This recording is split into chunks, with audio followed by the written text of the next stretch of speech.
Olá pessoal, bem-vindos ao segundo episódio do Game Talk. O meu nome é Ivan Barroso e desta vez venho-vos trazer um programa sobre colecionismo de videojogos. Até já!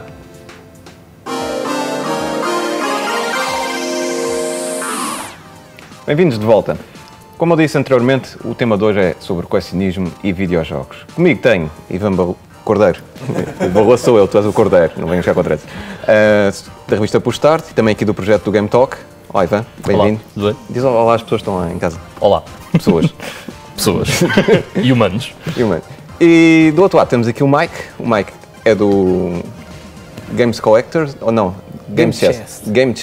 Exatamente. E também daqui do projeto do Game Talk. E também vai participar aqui connosco para falar um bocado sobre o que é esta coisa do colecionismo de videojogos. Olá, gente. Diz olá às pessoas. Ok, vamos começar aqui pela coisa mais do princípio, que é tentar introduzir-vos quem é que vocês são e o que é que fazem neste universo do colecionismo. Ivan, eu sei que tu tens um fetiche quase com o Castlevania.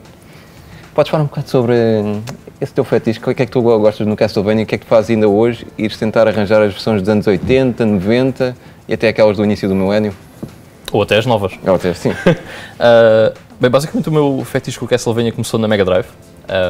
Eu tinha uma Mega Drive quando era miúdo, foi a minha primeira consola. New Generation, o Castlevania da New Generation, que nos Estados Unidos é conhecido por Bloodlines. E no Japão... É simplesmente Vampire Killer. Mas começou, portanto, nessa altura houve um amigo meu que me emprestou esse Castlevania e eu sempre tive um fraquinho por cenas oculto e coisas desse género.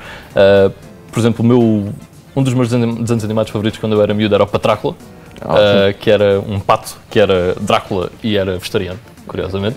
Por causa da cena do ketchup, ter durante a mistura para Exatamente.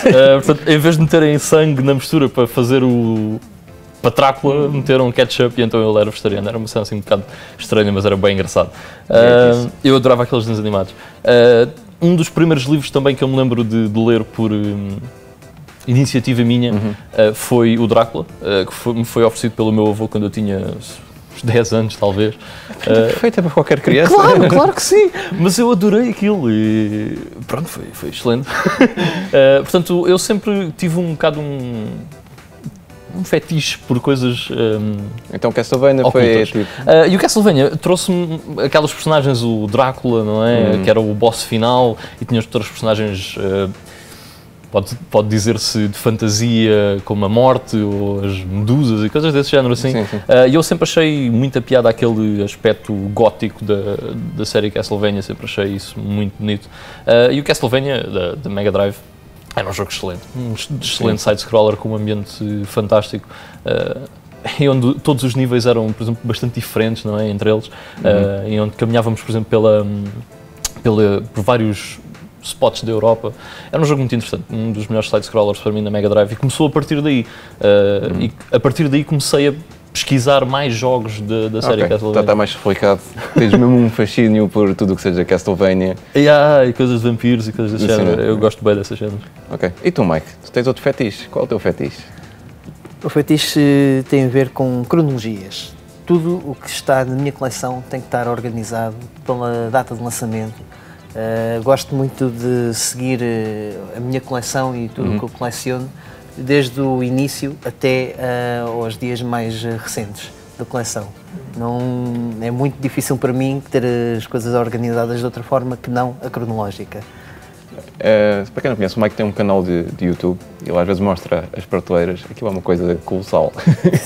É mesmo, está ali tudo estruturado, tudo umas coisas umas atrás das outras. Tens mesmo a atenção para que aquilo esteja sempre como deve ser. Sempre. Não consigo ter aquilo de outra forma. Nada de meter, agora vou meter aqui o pés e aqui... Não. Isto tem que estar tudo por ordem. Como aliás, eu muitas vezes o que acontece, quando eu vou jogar um jogo na minha coleção, aquilo que eu faço, eu vou pegar num jogo que não esteja na minha coleção, viro ao contrário, substituo, que é para depois quando acabar de jogar aquele jogo, vou lá meter outra vez. Estão a ver o tipo de controle que ele tem. Controle freak mesmo. E é engraçado também a cena, por exemplo, normalmente as pessoas organizam por ordem alfabética, não é? Eu já experimentei. E tu faz-te bem impressão. Eu já experimentei. O último armário que eu comprei para a minha coleção, decidi, bem, vou experimentar arrumar isso, fazer como todas as pessoas normais fazem, que é arrumar os jogos por ordem alfabética. Que faz algum sentido, que é muito mais fácil encontrar um jogo se ele estiver organizado por ordem alfabética. Não consegui, tive 2 semanas, tive que voltar ao meu fecheiro, onde tenho as coisas organizadas por data de lançamento e voltar a arrumar aquilo tudo, que dá muito mais trabalho, mas dá muito mais prazer e é mais fácil para mim encontrar os jogos neste momento dessa forma. Mas mesmo assim, ainda perdes muito tempo. Mike, onde é que está o jogo, aquele jogo, não sei o quê? Epá, espera aí, deixa-me ver isso depois do quê? Mas ajuda muito a situar o jogo na história da consola. E tu fazes a organização com a data de lançamento do Japão, Estados Unidos? Eu tento ir europeia. Europeia sempre? Guiei-me através do site GameFAQs, em que eles têm lá a data de lançamento europeia e guiei-me por aí. Vou acreditar que eles têm aquilo bem organizado e é verídico. Com os jogos que eles lá meteram e a respectiva data de lançamento. Isto leva a uma outra questão, que é, vocês preferem colecionar hardware ou o hardware é só uma desculpa para depois comprar os jogos para os correr? Eu não me interessa o hardware onde está o jogo, o que me interessa é o jogo. Portanto, eu coleciono sempre. É óbvio que também gosto de ter o hardware, não é? Mesmo aquelas coisas mais obscuras, tipo a CDI ou a 3DO, é engraçado ter e ter essas experiências, porque são experiências diferentes, no fundo. Mas o foco é sempre os jogos, por exemplo. O que é que vou jogar numa CDI? Não vou jogar o Seventh Guest, vou jogar coisas que são exclusivas da CDI, para ter a experiência de um exclusivo da CDI. Portanto, o que interessa... Portanto, não te interessa muito, sei lá, teres todas as versões da CDI, basta ter uma... Não, basta... Aquela corre os jogos da CDI, só preciso daquela. Não precisas das 15 versões que saíram. Não, isso não me interessa, estás a ver? Há algumas em que é interessante, por exemplo, gosto de ter as 2 versões da Mega Drive, mas não é algo que eu ambiciono ter uma... Imagina, o Spectrum... Vintage Computers, que há milhares, não é? Sim, ou se calhar não te interessa ter uma Sega Nomad, ou... Sim, era engraçado ter, gostava de ter, não tenho, gostava de ter, mas não é uma prioridade. Mas não é uma prioridade, portanto tenho outras maneiras de correr os jogos da Mega Drive. E tu, Mike, metes os sistemas também na prateleira por ordem cronológica? Não, porque também não tenho muitos sistemas. Lá está, vai um bocado ao encontro daquele controle. Eu gosto primeiro de atingir um objetivo. Eu tenho uma lista, neste caso os jogos do PS2, que quer cumpri-la. Depois, quando a acabar, vou lentamente passando para outros sistemas. E quando eu acabar essa lista, depois irei passar para outro, e assim sucessivamente. Portanto, para já, enquanto não tenho muitos sistemas, cinjo-me a poucos. Mas, pegando um bocadinho no que falaram ainda há pouco, se eu colecionar jogos que saíram para vários sistemas, eu não vou colecionar, por exemplo, o FIFA da Mega Drive ou o FIFA da Super Nintendo ou da PlayStation, não. Vou cingir-me apenas um único sistema, neste caso vai ser a PlayStation, e depois os outros serão apenas os exclusivos. Tenho um projeto para curto prazo que vai ser com a Nintendo 64, em que eu vou colecionar apenas os jogos exclusivos da Nintendo 64. Okay. Não vais comprar aquelas versões todas que a Nintendo 64 teve em várias cores, tipo laranja, verde, azul? Não. Vai ser mesmo a original. Sim. Gosto também de partir muito pelo original. Sim. E já agora, isto também leva a uma outra questão. Tu tens problemas que, sei lá, vai alguém à tua casa, não é? Estão lá à tua casa, não sei o quê, depois vê aquilo e diz, epá, o que é isto? Ainda jogas? Ainda tens problemas? Vou dizer uma coisa muito curiosa. Há muita gente que vai ao escritório e nem se apercebe, como são tantos, nem se apercebem que aquilo são jogos que estão ali. É um armário com cenas lá dentro. Há muita gente, mas quando se apercebem, ficam uou! Mas essa questão do ainda jogas, neste momento já não. Já não houve tantas vezes? Não. Mas já tiveste de tocar muita gente? Sim, inicialmente, principalmente por parte de familiares, punham, ou seja, ridicularizavam um bocadinho a situação, sim, mas depois foram percebendo à medida que também que a coleção foi crescendo, espanta, não é? E acaba por já trazer mais admiração do que propriamente indiferença ou, sei lá, criticarem este modo de vida, este hobby que eu tenho. Sim. Eu não sei se também já te aconteceu, Ivan, mas às vezes o pessoal também pergunta, quanto é que isto custou?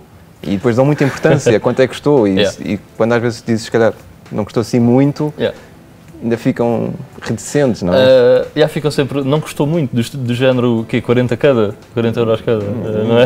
As pessoas estão sempre a imaginar um valor enorme, porquê? Porque a pessoa normal, o comum do mortal, vai à FNAC e vê, o jogo custa 70 euros. No mínimo, se calhar na FNAC custa uns 20 euros, sim, por aí. Sim. E as pessoas pensam, ok, portanto, o que está aqui nesta prateleira deve ter custado milhares e milhares e milhares de euros, não é? Sim.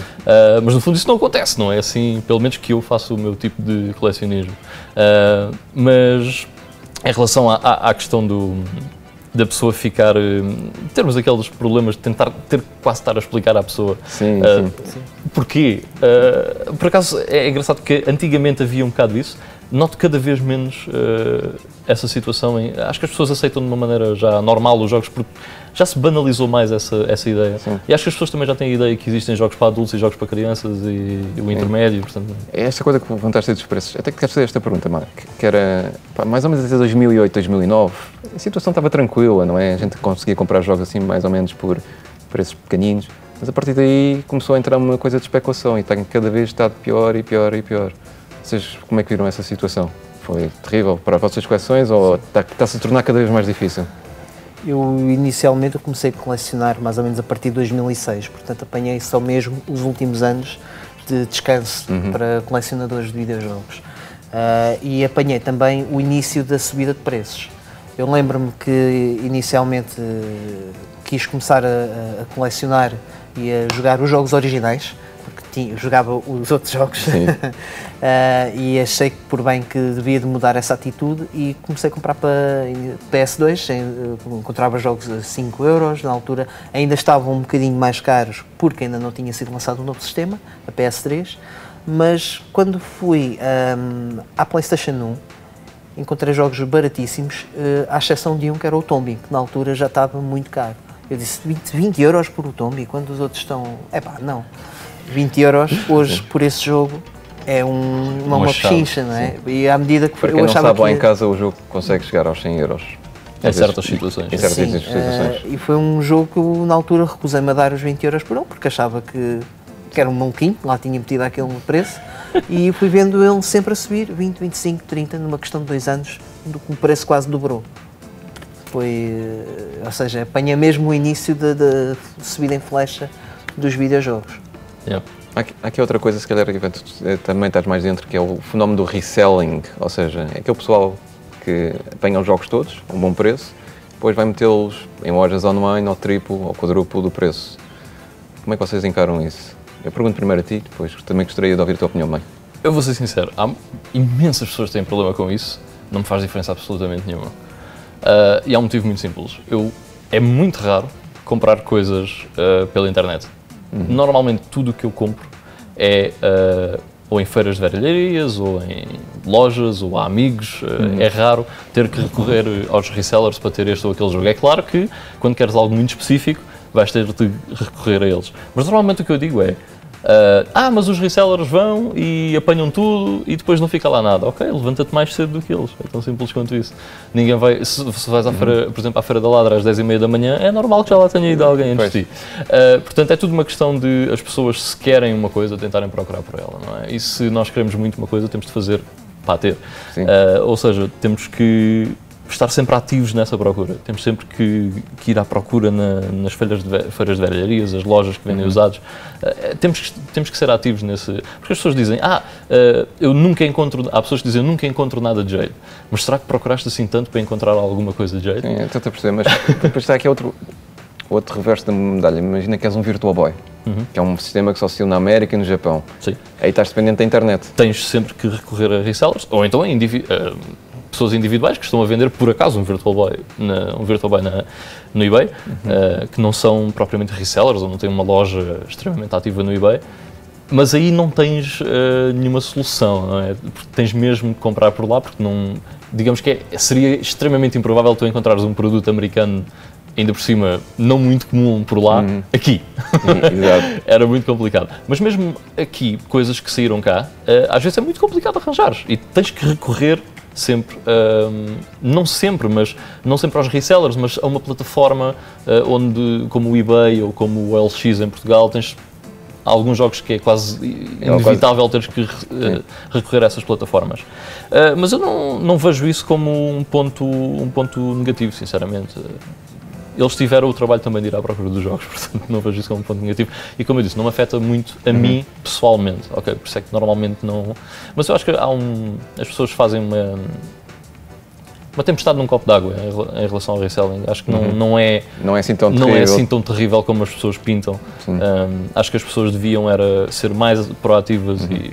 Sim, eu agora estou a fazer aquele ponto para o Mike. Pegando o que estavas a dizer, eu acho que até, pá, de certa forma, essas pessoas também estão a fazer com que aqueles jogos também não vão para o lixo, não é?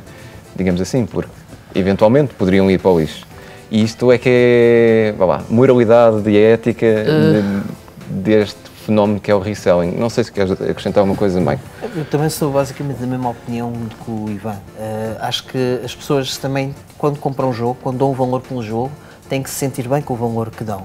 Independentemente seja 5, 10, seja 20. O que interessa é o comprador ser satisfeito daquele negócio. Independentemente, se ele depois vem a descobrir que podia ter comprado por 5, lá está. Procurar-se melhor, levantar-se mais cedo da cama e se calhar não clicasse no buy now mais rápido que tinha encontrado. Eu, por norma, também vou sempre ao mais barato possível. Se acho que o jogo está acima do preço que eu deveria de pagar por ele, espero mais um bocadinho, talvez tenha sorte, talvez não tenha. Também é preciso ter muita paciência quem coleciona, e acho que é uma grande virtude dos colecionadores, é terem paciência para conseguirem os jogos ao preço. A maior virtude do colecionador, seja do que for, não é do que for, é ter paciência. Exatamente. Há de aparecer, talvez sim, talvez não, é um bocado como ao póquer e you'll never know, não é? E a pergunta era, peço desculpa, perdi-me entretanto no raciocínio. Estamos aqui a falar sobre o reselling, que se achas que, de certa forma, essas pessoas estão a ajudar a que as coisas não vão parar ao lixo, porque se ninguém lá fosse pescar, tinham de parar ao lixo? Depende de reseller para reseller, depende da pessoa que está a vender, por que motivo está a vender, se aquilo é só para fazer dinheiro e depois se não fez dinheiro enerva-se e manda aquilo para um lixo e acaba por ficar perdido. Acho que de parte não há... Não consigo ter assim uma opinião muito fundamentada nem contra nem em favor.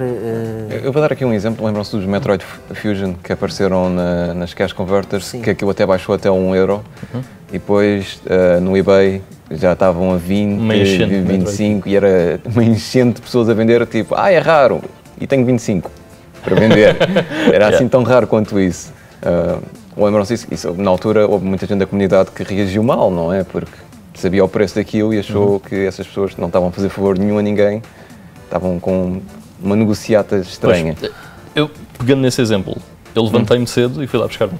Exato. Okay. É que o que eu tenho a dizer é a vida. Não há muito, eu, criticando ou não há muito que os colecionadores possam fazer a não ser levantar-se cedo da cama e procurar as coisas e dar o valor que eles acharem que é justo pelo jogo. Sim, e uma pessoa nós também tem que ser exigente. Aqui em Lisboa, não é? Mas se calhar, sei lá, se for alguém de Coimbra ou vamos dizer de Covilhã... Claro. Colecionar também depende imenso do teu local, de onde é que tu estás localizado, não é? É óbvio que uma pessoa que está localizada no meio rural, ou recorre ao eBay, se tiver internet, ou então é muito complicado. Sim, ou então vai àqueles intermarchés, não é? E depois ou então pode perguntar às 100 pessoas da aldeia, pode ser que alguém tenha alguma coisa. Sim. É muito mais complicado. É óbvio que aqui temos a vida muito mais facilitada, aqui ou noutro centro como o Porto, ou coisas desse género, muito mais facilitado. Mas queria só pegar na pergunta que tu estavas a responder, Mike. Eu não concordo minimamente que os resellers possam estar a evitar que as coisas vão para o lixo. Sim. E o porquê de eu dizer isto é muito simples. Se as coisas forem para o lixo, é porque as pessoas não as vão tentar vender. Ou seja, os resellers também não conseguem ir lá comprar. Certo? Se, nesse caso, as coisas vão mesmo para o lixo. Se as coisas forem para a Feira da Ladra, eles não estão a fazer um favor a ninguém a ir comprar para vender mais caro. Porque qualquer outra pessoa, outro colecionador, passará por lá e irá buscar os jogos, irá comprar os jogos para ele. Portanto, por aí acho que não. Acho que até podem, em certos casos, ser prejudiciais ao conservar desses jogos. Porque, por exemplo, nós vemos alguns resellers na Feira da Ladra que compram na própria Feira da Ladra para ir voltar a meter na banca deles, e o que acaba por acontecer é que muitas vezes metem os preços tão altos por desconhecimento, muitas vezes, do que é que realmente o jogo vale. Os preços estão tão altos que os colecionadores acabam por não comprar, o jogo acaba por estar lá ao sol tanto tempo que fica completamente gasto pelo sol, a capa e tudo, e é uma pena ver os jogos degradarem-se ali, é uma pena. Portanto, acho que em nenhuma situação eles acabam por ser um bocadinho salvar os videojogos da sua destruição. Não acho que em qualquer situação isso seja... Exato, assim. Depende de reseller para reseller, se for um reseller claro. consciente com isso, que pode valorizar o seu produto tratando melhor dele. Claro, obviamente. Acho que parte muito por aí. Isto também vem para uma segunda pergunta que eu gostaria de fazer, que é os videojogos serem valiosos e se a raridade é igual a serem valiosos ou nem por isso. Posso-vos dizer, por exemplo, um jogo da Barbie, que deve ser muito mais caro, não é? Que se calhar um Final Fantasy VII. Sim. Mas tem dois preços diferentes, apesar de serem dois níveis completos de raridade. E vê-se muitas vezes no eBay, no OLX, que eu quero pôr um preço mais alto neste artigo. Qual é a primeira coisa que eu escrevo? Rare. Raro. É o raro. Muito raro. Ultra raro. Extremamente raro. Ou está em bom estado. Não funciona. Mas a caixa está fixe. A caixa está fixe. Não, a raridade, ou melhor, o valor, nada tem a ver com a raridade. Ou muito pouco. É óbvio que influencia por vezes alguma coisa. No fundo, o que existe é uma relação entre a procura e a oferta, certo? Ou seja, se há muita procura e se há pouca oferta, então o valor vai disparar completamente. Se há muita oferta e há pouca procura, o valor vai ser muito baixo. Não é? E joga tudo por aí. Eu vou-vos dar um exemplo. Eu estava à procura de... Se vocês procurarem no eBay, por exemplo, Symphony of the Night, Castlevania Symphony of the Night. O jogo de Castlevania, que estranho. Por acaso, um exemplo nada estranho eu estar a mencionar um jogo de Castlevania, sim, mas sim. se vocês procurarem esse jogo no eBay, existem muitas cópias à venda, ou não muitas, mas algumas cópias à venda e muitas cópias vendidas. Portanto, é um jogo que aparece com relativa facilidade e que vocês podem comprar com relativa facilidade. E, no entanto, custa-vos 150 euros, uma coisa assim do género. Se vocês procurarem por um jogo da CDI, que eu considero que é o único jogo da CDI que é realmente bom e que é um exclusivo, que se chama The Apprentice, existe, pelo menos a última vez que eu vi, exatamente um à venda, por vendeu exatamente um só, nos últimos 3 meses, ok, que é que aquilo faz nas sold listings, por €1, ok? Portanto, temos uma coisa muito mais rara, mas não tem procura. Exato. Logo o preço é extremamente inferior. Já te aconteceu também, Mike, encontrar negócios raros, sim, com preços assim lá em cima e depois ficam lá meses e meses à espera? Muitos, é o mais comum. Só adicionar aqui a informação do Ivan, depois também entra aqui outra coisa que é a especulação, nomeadamente o Super Mario, por exemplo, que são jogos que saem aos milhões, nomeadamente este que está aqui, e é vendido por preços assim um bocadinho acima do que seria de um jogo comum, não é? Sim. E não é que tenha neste momento assim tanta procura, mas como é Super Mario... Normalmente anos 80 e 90, desde que sejam da Nintendo, parece que é logo... sim, exatamente. Tens o caso flagrante dos Pokémons do Game Boy. Aquilo existe à pasada. Sim, exatamente. Uma pessoa vai na rua e de repente dá um pontapé na pedra, olha, um Pokémon vermelho aqui de bem. E no entanto são caros hoje em dia. Já assisti a uma situação curiosa, que foi uma série que o Kingdom Hearts, que subiu, disparou os preços e depois baixou. Foi uma coisa curiosa. O Kingdom Hearts já foi muito mais caro do que é neste momento. Sim. Na PS2 também tens mais exemplos disso, como por exemplo o Ico. Sim. Que foi reeditado e por isso acabou por descer muito o preço. Lá está, aumentou a oferta, a procura pelos vistos manteve-se, por isso o jogo teve de descer de preço. O Castlevania Curse of Darkness também teve na mesma situação. Outro Castlevania, curioso. Curioso, é verdade. Mencionar Castlevania outra vez. Coincidência. Completa coincidência. Mas por acaso é coincidência.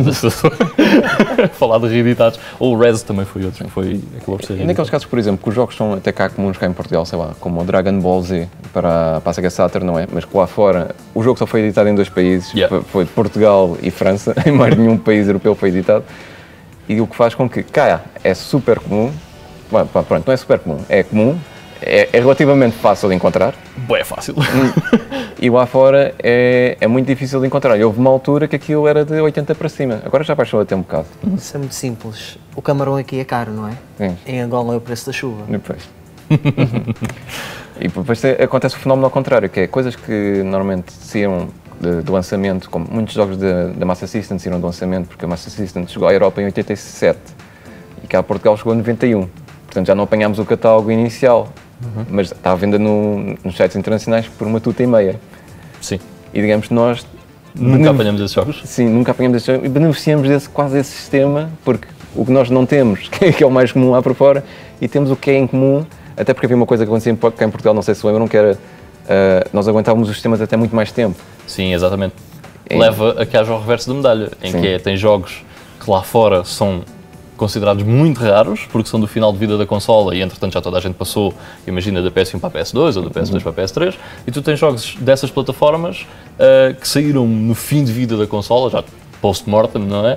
Em que são muito raros lá fora, mas em Portugal, como as pessoas têm a consola até ao fim, até aquilo não dá mais, acabas por ter aqui uma grande oferta desses jogos, o que é engraçado. Mas só pegando na cena do Dragon Ball Z muito rápido, isso depois também há um problema que é, as pessoas têm que saber inserir-se no meio onde estão, não é?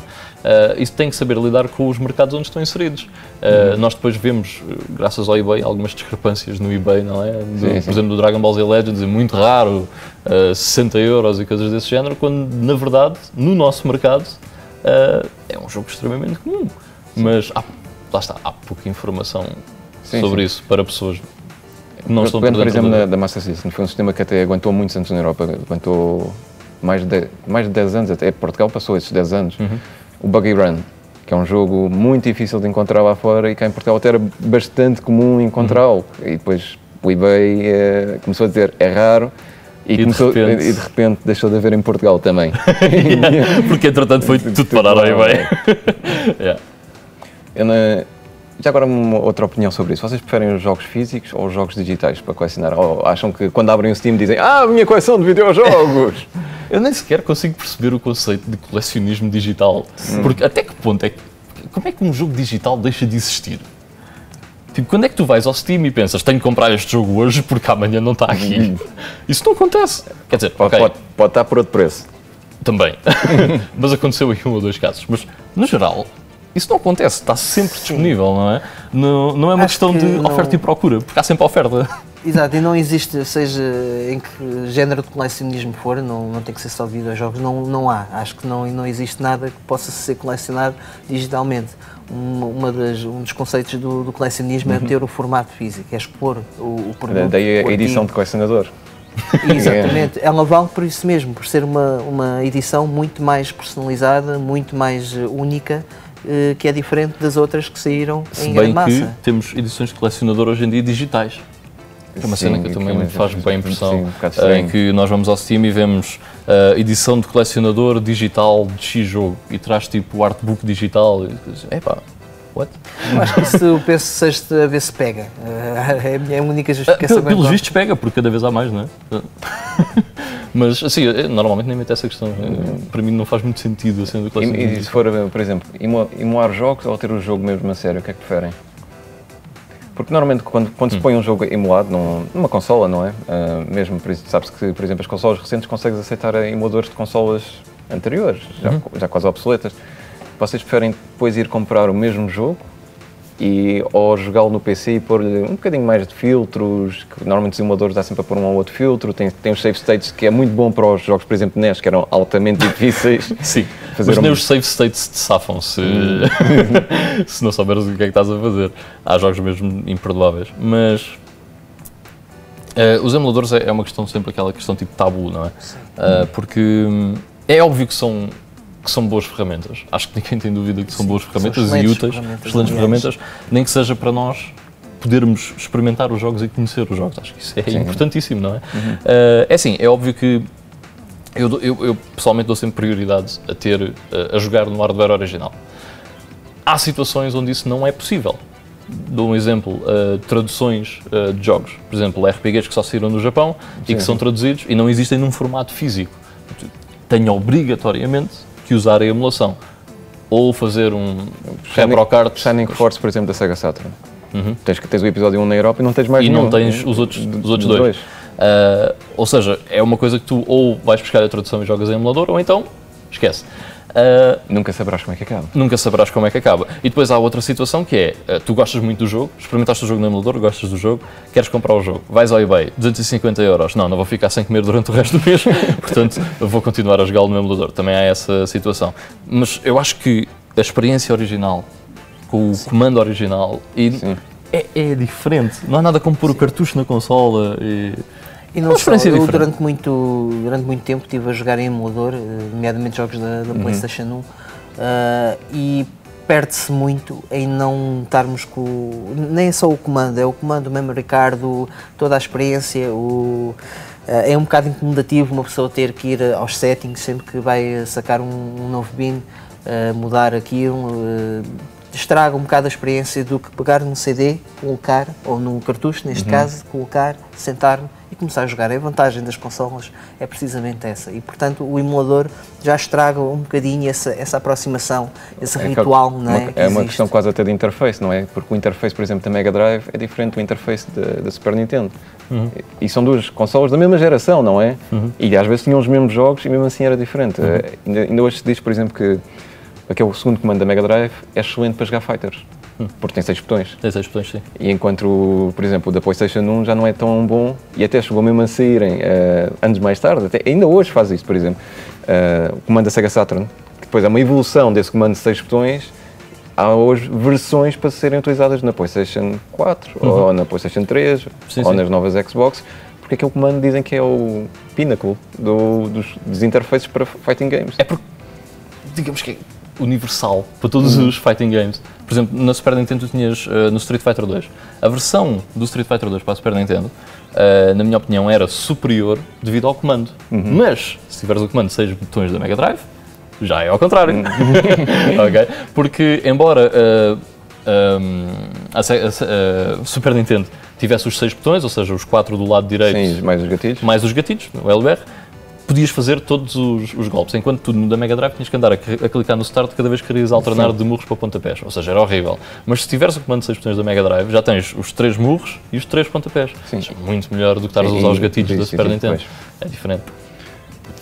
E não só, e mesmo outros periféricos que alguns jogos possam obrigar, nomeadamente as light guns, acaba por ser uma experiência completamente diferente, porque no emulador somos quase obrigados, não sei se até poderá eventualmente existir uma forma de conseguirmos fazer ali uma conexão que dê para jogar, mesmo com light guns, duvido, não conheço, mas acaba por, não é a mesma experiência. O resumo, isso até leva a outra questão, por exemplo, os LCDs atuais não são os melhores amigos do mundo para jogar jogos com light gun. O melhor upgrade que eu fiz nos últimos tempos foi comprar uma CRT para o meu quarto para jogar PlayStation 2. Andava a jogar na sala com o LCD, não era a mesma coisa. Parecia que ampliava muito a imagem, a qualidade não era a mesma. Arranjam um CRT para meter no escritório ao pé dos jogos da PS2, foi completamente diferente. Dá muito mais gozo jogar, porque tem as condições que foram criadas para a PlayStation 2, porque a PlayStation 2 não foi criada para jogar num LCD, neste caso. E vocês são a favor de mods de hardware? Por exemplo, pôr o sinal RGB numa Master System, como por exemplo, temos os jogos de charrua cá em Portugal que fazem esse tipo de serviços. Não tenho nada contra, mas eu não sou muito picuinhas com a imagem e a qualidade de imagem. É óbvio que gosto de ter uma boa qualidade de imagem, mas não sou muito picuinhas com essas coisas. Portanto, normalmente não sou adepto disso, mas é óbvio que não sou contra isso. Melhora a experiência de alguns jogadores, porque não é? Sim. Acho que tem tudo a favor. Também és a favor? Mais semelhante. Em primeiro lugar estão os jogos, para mim, e depois vêm esses add-ups, digamos. Porque acho que é muito interessante também essas modificações que fazem às consolas e acho que torna a consola muito mais valiosa também, muito mais interessante. Mas inicialmente prioritário para mim é sempre os jogos. Ok. E agora fazendo aqui uma pergunta que é quase de YouTube. Vocês preferem ver aquisições desses mesmos jogos ou let's play desses jogos? Depende. Depende do youtuber. Há youtubers dos quais eu não gosto de ver vídeos de aquisições, mas posso gostar de ver vídeos de let's plays. Há o contrário, mas regra geral prefiro ver um vídeo de aquisições por um simples motivo. Normalmente quando eu quero jogar um jogo, ou quero ver o que é um jogo, eu vou jogá-lo. Okay? E normalmente nos vídeos de aquisições nós tiramos algum conhecimento daquele vídeo. Porque há sempre ou quase sempre algum jogo que nós nunca ouvimos falar ou do qual não temos uma opinião, em que conhecemos mas não temos uma opinião, e estamos a ouvir uma pessoa que, se nós temos subscrita no YouTube, eventualmente respeitamos, não é? a ideia dele. Portanto, é sempre positivo ter mais conhecimento e acho que os vídeos de aquisições são bons para dar esse conhecimento. Há uma coisa muito curiosa, por exemplo, ainda aconteceu há pouco tempo, foi num texto escrito, mas alguém se queixava que 10 jogos que envelheceram muito mal. E um deles era o Tomb Raider, o primeiro Tomb Raider, e essa pessoa queixava-se que isto não tem suporte para analógico. Mas para quem conhece a história dos videojogos, sabe que quando o primeiro Tomb Raider surgiu, não havia comandos com analógico ainda. Isso é a mesma coisa que dizeres, o Sonic da Mega Drive não tem suporte para joysticks. Está bem, porque o comando da Mega Drive era um D-pad e 3 botões. Tipo, quando o Tomb Raider saiu, o que era o standard? Era um D-pad e o comando com 4 botões do lado direito, da PlayStation, ou da Saturn tinha um D-pad e 6 botões do lado direito. Portanto, era o standard daquela altura. Se não tem, aquele jogo foi feito para ser jogado naquele hardware, não foi feito para jogar com analógico. Portanto, é normal que não esteja... O problema aqui é que pode haver aqui uma discrepância entre o que a pessoa que está a fazer o vídeo sabe ou não sobre a realidade. E aí vai haver esses erros. Pois. Não é? Porque é assim, normalmente as pessoas pensam num comando de PlayStation 1, onde o Tomb Raider pensou que tenha sido mais popular, provavelmente. Pensam num comando de PlayStation 1 e que comando é que elas veem? O DualShock, que era o mais popular. Sim. Porque o primeiro comando não tinha os analógicos, não. mas também até parecia-se muito com o da Super Nintendo. Era praticamente a mesma coisa, só tinha as pegas, mas o resto era praticamente igual ao da Super Nintendo e tinha mais 2 gatilhos atrás. Mas as pessoas pensam no comando PS1 e veem o comando com os 2 analógicos, portanto é normal que as pessoas se calhar pensem, o Tomb Raider saiu para a PS1, portanto tinha que ter o suporte para analógicos, não é? Mas na verdade o comando original da PS1 não era assim e ainda teve algum tempo até sair o analógico. Só voltando um bocadinho atrás, esse também é um dos grandes problemas da emulação, que não permite ao jogador ter a verdadeira experiência do jogo. Sim. Aquela questão do interface, não é? A gente quer desfrutar daquilo com o interface. A Atari Jaguar tem um interface muito mau, como quase a gente sabe. Não. Tá bom. Que sabem, aquilo tem 3 botões de ação e ainda tem mais 12 botões, tipo telefónico, que tem-se meter uma espécie de uma camada por cima, que é para percebermos mais ou menos o que é que aquilo serve. E aquilo é um calhamaço enorme, fica nas mãos do jogador. E nesses casos, talvez... Em defesa da Jaguar não é tão desconfortável como parece. Mas é mau. Não é tão desconfortável como parece. Por exemplo, o comando da Philips CDI é muito mais desconfortável, na minha opinião. Mas por isso é que a CDI também tem uma série de comandos, não é? A CDI é rica em comandos. É um que tem um controle remoto, é um que tem um... Mas todos os que eu experimentei eram maus. Todos os que eu experimentei eram maus, não sei se existe algum bom. A CDI é daqueles sistemas mesmo muito estranhos. Por exemplo, a pistola deles tem para aí 5 metros de fio. 5 metros de fio dá para ir à casa de banho, não é? Estás à volta e então já está a disparar. Não era para apontares mesmo com precisão, estás bem da longe da televisão. Sim, porque nenhum dos miúdos fazia isto, não é? Que é apontar diretamente. Televisão aqui. Matei o gajo. E já agora, em termos de colecionismo, Black Label ou Platinum? Ou não interessa? Para mim interessa. Sim. É óbvio que Black Label, não é? Eu quero sempre ter a versão original do jogo. É a versão que me interessa ter, é a versão original do jogo. É óbvio que se eu vir um jogo que eu queira muito, não vou dizer, porque é Platinum, não quero. Não, trago e se um dia encontrar uma Black Label, faço a reposição do jogo. Mas normalmente tento sempre encontrar as Black Labels. Na PS1 não é tão preocupante. Exatamente, é isso que eu ia dizer. Mas na PS2 e na PS3 há versões e versões. PS2 muito acho que é horrível, a capa é extremamente poluída com aquele cinzento, acho que fica muito mal. Na PS1 já é um bocadinho mais soft. Se bem que o CD acaba por estar na mesma com aquele Platinum muito fleiro. Muito simples, muito fatal. Ok, vou fazer agora uma série de perguntas que vieram do nosso Facebook, os nossos fãs, apoiantes, seguidores, que quiserem lhes chamar. Fizeram uma série de perguntas e eu agora vou colocá-las aqui aos nossos convidados. Portanto, o Rui Morteira Gomes perguntou a vossa opinião em colecionar jogos selados.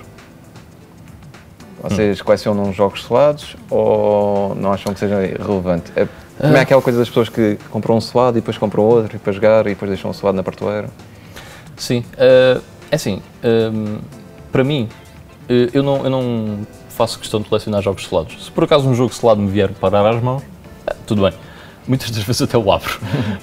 Mas não faço questão nenhuma que o jogo esteja selado. Aliás, se estiver aberto, melhor, porque eu assim não tenho pena de o abrir e posso jogá-lo. Mas há duas maneiras de conseguir jogos selados. Ou compramos usado, ou compramos novo, certo? Normalmente o usado, se for um jogo valioso, está mais caro do que o jogo normal. Sim. E eu não vejo utilidade em pagar mais para ter exatamente a mesma coisa só porque está selado, até porque eu não vou conseguir utilizar. Então, por exemplo, nem és a favor daquelas coisas do VGA, Sealed, Approved? Isso então é o maior parvoíce que eu alguma vez vi no colecionismo. Em relação a comprar o novo, o jogo novo e deixar selado, ou seja, pagar full price e deixar selado, acho que não faz sentido por um simples motivo. Se vocês olharem para, por exemplo, a library de PlayStation 1, PlayStation 2, Mega Drive, o que quer que seja, e contarem quantos jogos, okay, é que mantêm o seu valor ou sobem de valor no mercado de usados, vão ver que se calhar em 100%, isso acontece a 5%, 6%, ok? Portanto, vocês comprarem um jogo usado, novo, e deixaram-no selado porque acham que vai valorizar mais do que os 60 euros que pagam, não faz sentido, porque a quantidade de jogos aos quais isso acontece conta-se pelos dedos das mãos por cada plataforma. Ok. Queres acrescentar uma coisa mais? Sim, uma coisita pequenina. Eu não sigo essa política de comprar jogos selados, também é o que calha. Se vier selado, vou abri-lo, mais tarde ou mais cedo, se não vier, também o compro na mesma. Acho que os jogos devem vir no mínimo condições, nomeadamente virem completos com manuais, isso eu sou exigente, e a caixa estar o mais apresentável possível. No entanto, também percebo um bocadinho quem adota essa política do selado, porque o colecionador também tenta ter o seu artigo o mais limpo e preservá-lo o mais possível, não é? Portanto, a política do selado penso que vá um bocadinho por aí. Compreendo que eu o faça, eu não o faço, porque não é só esse o meu objetivo. O meu objetivo é ter ali os jogos, portanto, é uma questão mesmo de objetivo pessoal. Diga. É uma questão de objetivo pessoal. Sim, é ter os jogos, obviamente tenho-os num armário fechado, com vidro, para apanhar o mínimo sol possível. Não tenho a janela muitas vezes aberta para não estar a entrar o sol e não me estragar as capas. Tento preservar dessa forma, agora ser selado ou não ser, para mim... Tanto faz. Ok, Jorge Mendes perguntou: o colecionismo pode ser visto como uma forma de investimento para o futuro? A vossa opinião sobre isto? Não. É rápido. Isso foi rápido. Pegando nos jogos selados. Esqueci-me do que é que ia dizer. Não. Mas, é assim, eu acho que, portanto, os videojogos, por exemplo, se querem investir em alguma coisa, ouro é uma coisa que está sempre a valorizar, portanto, acho que é um melhor investimento do que videojogos. Até porque nunca se sabe o que é que vai acontecer ao preço de um videojogo, ou é difícil prever. Exatamente. Okay? É difícil prever. É um bocado por aí. Não é impossível, mas é difícil prever. O que é que haveria de adivinhar há 15 anos atrás, acho que mais ou menos até mais, quando o Tomb foi lançado, que iria ser um jogo extremamente caro. Exato. Ninguém poderia adivinhar. Ok, há jogos que nós hoje até poderemos pensar, isto vai ser bué da cara daqui a uns anos, e não vai ser. Vou dar-te um exemplo muito rápido. Os Shin Megami Tensei da 3DS, na América, houve imensos colecionadores que compraram aquelas edições que tinham até a caixa de cartão, com a banda sonora, por exemplo, os Soul Hackers, os Devil Survivor, que saíram para a 3DS, pensando que seria algo bastante raro, que iria ficar bastante valioso. O que acontece é que, lá está, não há regra sem exceção. Embora os Shin Megami Tensei normalmente sejam jogos bastante colecionáveis, esses da 3DS tiveram uma tiragem bastante elevada e hoje são jogos bastante baratos. Sim. Eu acho que se passou o mesmo com, por exemplo, o primeiro Zelda que saiu para a Wii, que foi Twilight Princess, que também saiu na GameCube, e muita gente comprou a versão do Wii pensando que ia super valorizar e neste momento foi a da Wii. Foi o da GameCube. Da GameCube. Ok. Pedro Velez, não sei, Pedro, perguntou isto: colecionismo digital ou físico? Que entretanto nós já respondemos, mas gostaria só de agradecer ao Pedro, já respondemos entretanto. Outra questão foi do Ricardo Filipe Vicente, que disse: que critérios tem em conta para avaliar o preço de um item? O que é que precisa de dar 20 por este ou 5 por aquele? O estar completo é um dos critérios. A caixa em bom estado, não estar com nada rasgado, estar o mais... ou seja, como é que é dizer? Como se tiver, quanto mais parecido tiver ao novo, melhor. Basicamente é isso. quanto mais novo ele estiver, mais valor irá... Ou tu pelo menos dás mais facilmente mais dinheiro do que... Se eu vir um jogo PlayStation 1 com caixa partida e o mesmo jogo impecável, prefiro dar mais dinheiro, agora depende, não é? Se estamos a falar uma diferença de 300% ou 400%, depende do jogo, também vale um bocadinho por aí. E conforme também o preço que ele tiver no mercado. É ver uma pessoa fazer uma pesquisa, ver isto está mais ou menos a estes preços, pá, isto está partido, dou mais 100% do valor, passo a 5 euros para 10, talvez sim, talvez não, mas é um bocado por aí. O princípio básico penso que seja esse, o mais novo possível. Ok. Eu vejo as coisas desta forma. Como é que sabes o preço de um jogo? Okay? Tens um jogo, não conheces o jogo, queres saber o preço do jogo. Ok. O que é que uma pessoa normal faz? Nada. Especula um preço. O que é que uma pessoa um bocadinho mais inteligente faz? Vai ao eBay, mete o nome do jogo, vê os que estão à venda e pensa, ok, a média dá isto, portanto eu vou pedir 10 euros a mais que a média. Normalmente acontece. Uma pessoa um bocadinho mais inteligente vai ao eBay, faz a mesma coisa, mas depois filtra por sold listings, ok? E vê os que estão vendidos. Um bocadinho mais inteligente vai àqueles que acabaram por bids, ou seja, por leilão, que é aqueles que realmente te dão uma ideia daquilo que as pessoas querem pagar pelo jogo. Porque os buy it nows pode ser uma pessoa que tem muito dinheiro, quer este jogo e chega lá e comprei e pronto, chega a uma casa. Okay? E uma pessoa ainda um bocadinho mais inteligente faz isso, mas também tem que ter, obviamente, noção do mercado onde se insere, que era aquilo que estávamos a falar há bocado com o Dragon Ball Z. Porque senão dá as tais coisas de, ok, tenho um Dragon Ball Z Legend para a Sega Saturn, deixa-me lá ver quanto é que isto vale no eBay. 60 euros, ok. Ou LX, 70, porque é sempre aquela margem do português, não é? Tem sempre um bocadinho mais. E depois leva a que haja uma discrepância enorme, não é? Não faz sentido. Portanto, aquilo que se deve fazer é, isto de uma forma muito básica, é ter conhecimento do mercado onde nós nos inserimos, ver o preço médio noutros mercados e ir por aí. Ok. Finalmente, David Pinto perguntou várias coisas, mas entretanto muitas delas já foram respondidas. Uma que eu ainda não conseguimos responder foi esta. Onde e como procurar material de colecionismo em Portugal? Ok. Feira da Ladra? Sim. Feira da Vandoma, no Porto? Também, sim. Já lá tive muita sorte. Cash Converters? Lojas de antiguidades. Muitas das lojas de antiguidades têm jogos, mesmo que não seja um foco principal, têm jogos, alguns jogos.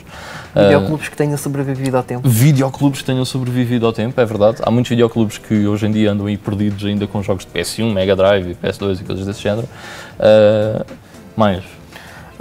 Uma técnica que eu uso e já me tem resultado algumas vezes é perguntar ao amigo do amigo se na arrecadação dele tem lá alguma coisa relacionada com videojogos ou no trabalho. Olha, por acaso jogava jogos, ou o teu filho joga jogos, tem lá qualquer coisa, já agora deixa lá ver o que é que tu tens. E às vezes pode ser que se sabe. E depois é a internet ou LX, se bem que esse género de negócios... usar a internet no último caso. Sim, e esse género, até porque é muito mais giro. Atenção, a internet, eu não compro pelo eBay nem pelo Amazon, principalmente por causa disto. Eu sei que inevitavelmente vou ter que lá ir, mas eu gosto muito de fazer a minha coleção como uma quest, não é? É uma procura por um videojogo, portanto, o sair de casa, o ir à procura, o ver a quantidade de histórias que eu tenho depois para contar e depois que lembras vivi. De cada jogo, este jogo comprei não sei o quê. Há jogos que não me lembro, mas há uns que ficam... Há outros que ficam, exatamente, marcados, com quem é que fiz o negócio, a pessoa que conhecia, e é muito mais giro e é muito mais, digamos... uma pessoa aprende muito mais, não é? É muito mais interessante fazer a coleção assim. Não é ir pelo método fácil de conseguir tudo no instante.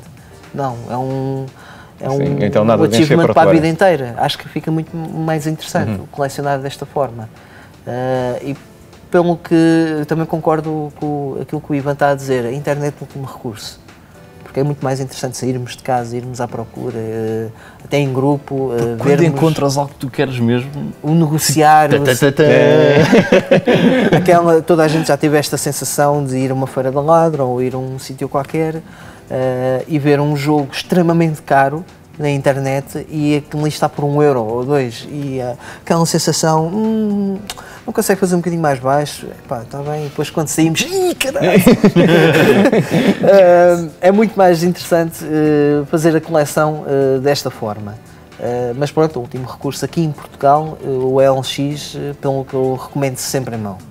É muito melhor uma pessoa... Já agora, só para rematar, eu tenho uma técnica em relação aos amigos. Por exemplo, eu estou com um amigo meu e de repente aparece outra pessoa. Olha, este é o Ivan, este é o Pedro. Olá Pedro, tem jogos? Não, estou a brincar, só pergunto no segundo dia. Sim, na segunda vez. Só na segunda vez. Ok, está certo. E é isto, pessoal. Hoje não temos mais nada para debater. Muito obrigado pelas vossas visualizações e também pela vossa participação no nosso Facebook e por todas estas questões que enviaram. Próximo episódio vai sair brevemente e será anunciado aqui também brevemente. Até lá, pessoal.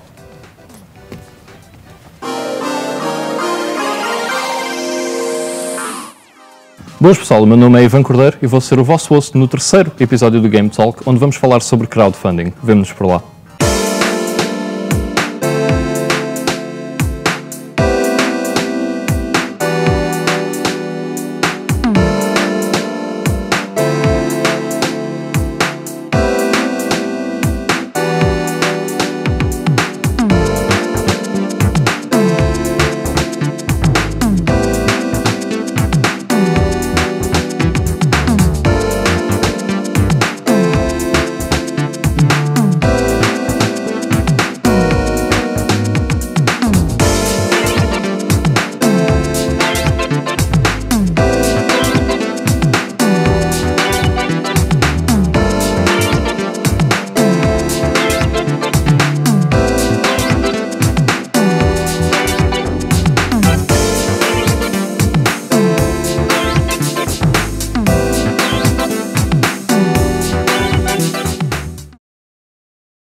Muito bem, terminou o segundo episódio do Game Talk. Espero que vocês todos tenham gostado.